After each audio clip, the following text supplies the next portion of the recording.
Most people who taste sweet mango with sticky rice for the first time find it unbelievably luscious, especially when the mango is in season. This is what the fruit looks like when it's ripe, and this is what an unripe mango looks like. Mangoes grow year-round in Thailand, and when they're at their best, they really do melt in your mouth. But if you can't get them where you are, other fruits you might substitute in this recipe include peaches, nectarines, cantaloupe or another kind of melon, and there's always the old standby, the banana. The important thing is that the fruit is sweet and soft, so it contrasts nicely with the firmness of the rice. Now let's take a look at two kinds of glutinous rice. This is the black variety. Its texture is a little harder than the white. It's most often boiled with coconut milk and sugar and used in desserts. And this is white, the one we use in this recipe. When we steam it, it will become soft and sticky. Now you'll need to plan a day ahead of time to make this recipe because glutinous rice needs to be soaked. 6 hours is minimum and overnight is recommended because the longer you soak it, the longer it will stay soft even when refrigerated. Rinse it well in tap water before putting it in a nice big bowl like this one. But don't over-rinse it. You wouldn't want to wash out the nutrients, not to mention the flavor. Fresh pandan leaves will add fragrance and flavor to the rice. If you can't get them, use dried ones. We sell them on our website in a package like this. We've soaked the rice in this bowl for 12 hours. This is a large, professional-style double boiler, but yours doesn't have to be this big. Into the boiling water goes one of our pandan leaves. You can see how pandan plants grow in the culinary tour.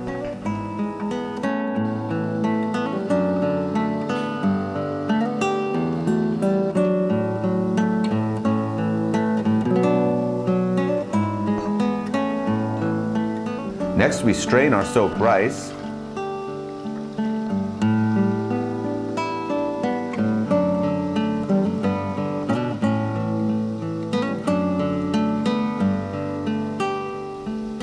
And now we spread it in the top of the steamer, which we've lined with cheesecloth.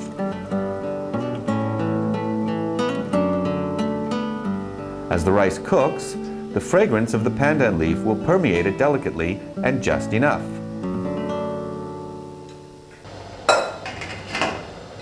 We've steamed our sticky rice for 15 minutes. Let's see what we have. If you're thinking that this rice must have a delightfully fresh and fragrant odor at this point, you're right. Now we soaked and steamed about 3 cups of uncooked rice, and about 3 cups of cooked rice is what we have. If you have any sticky rice left over after making your dessert, you can keep it in the refrigerator. Dip it in some curry sauce, or what we call in Thai, nam prik, for a delicious snack or a light meal. Empty stomachs find it very satisfying.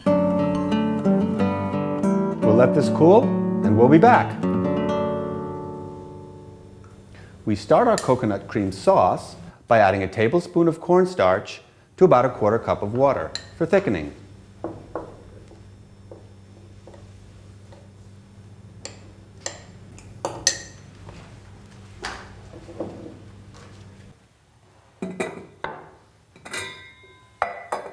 Into our pot, we put a 1/2 cup of coconut cream. Now we're using a local fresh product that comes straight from Samoy's trees, and it's luscious. But you're likely to get yours from your local Asian grocers, in a can, a box, or an envelope of concentrate that you can dissolve in water. Now we add our thickening,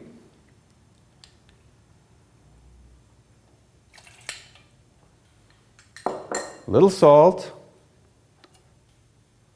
and one of our pandan leaves.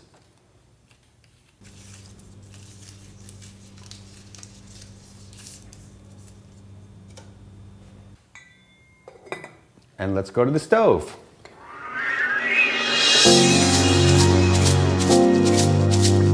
For the sweetening mixture we're going to cook our rice in, all we need is low heat. We start by flavoring a 1/2 cup of coconut cream with a 1/4 cup of palm sugar and 2 pandan leaves.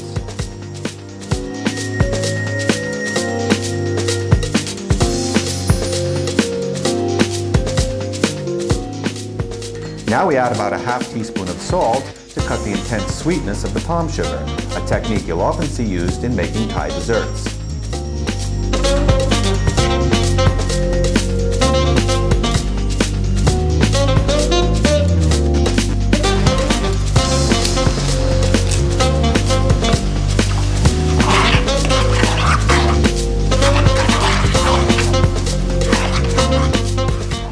By the way, if you don't have any pandan leaves, fresh or dried, you can always use a little extract of vanilla here instead.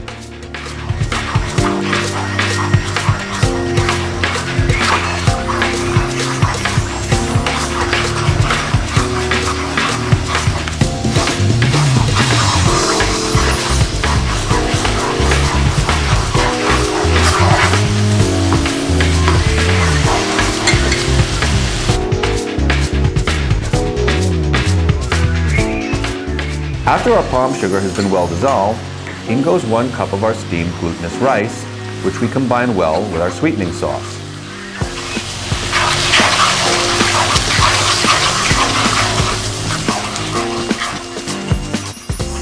With our flame still low and stirring all the while, we'll need a few minutes to cook out most of the moisture when our rice will start to take on a slightly oily look.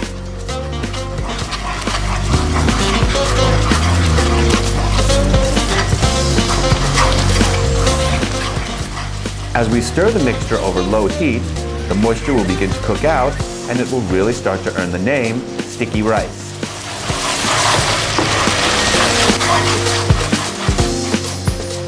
It's taking on a darker and richer color, changing texture, and it's absorbing the distinctive sweetness of the palm sugar and more pandan fragrance.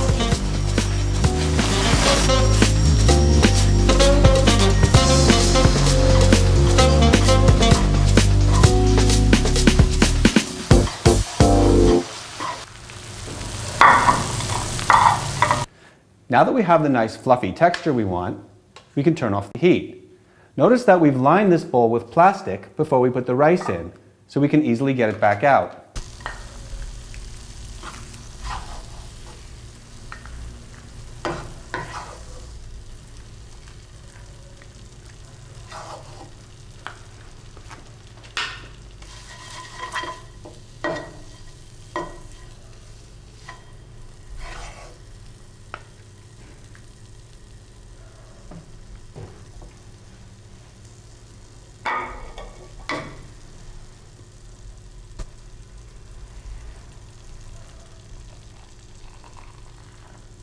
This oily look that the rice has taken on is exactly what we want. Now we relight a low flame to heat our coconut cream sauce briefly.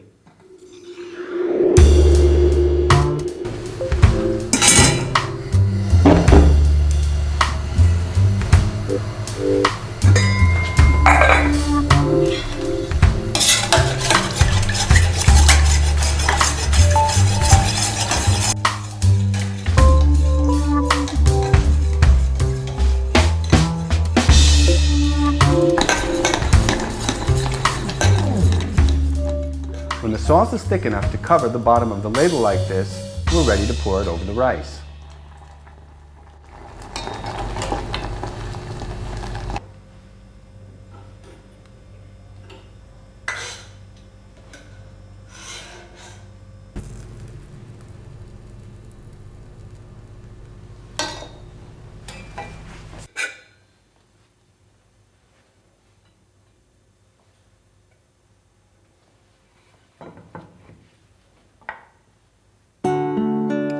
Now we sprinkle some toasted sesame seeds on top. We've got both light and dark here.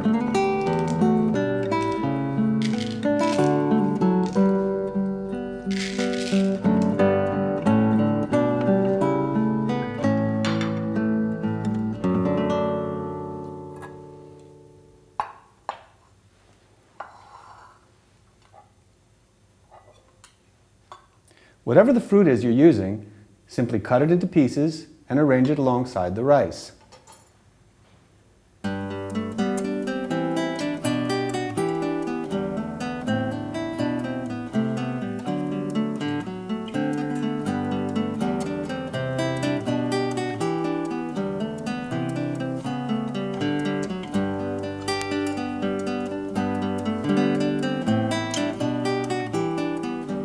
Cutting a ripe mango is a little tricky.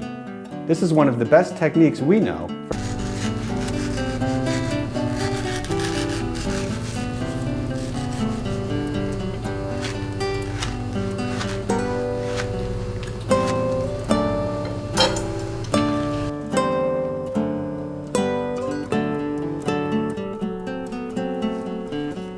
If you are lucky enough to be using a ripe mango, please be gentle with it or you won't get the beautiful presentation you're after.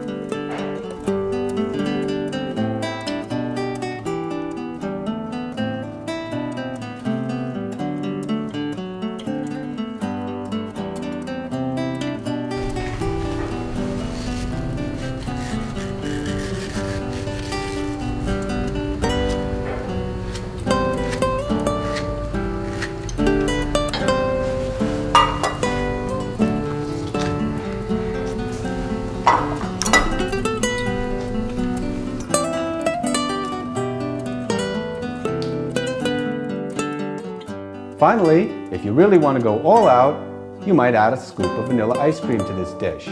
But here it is,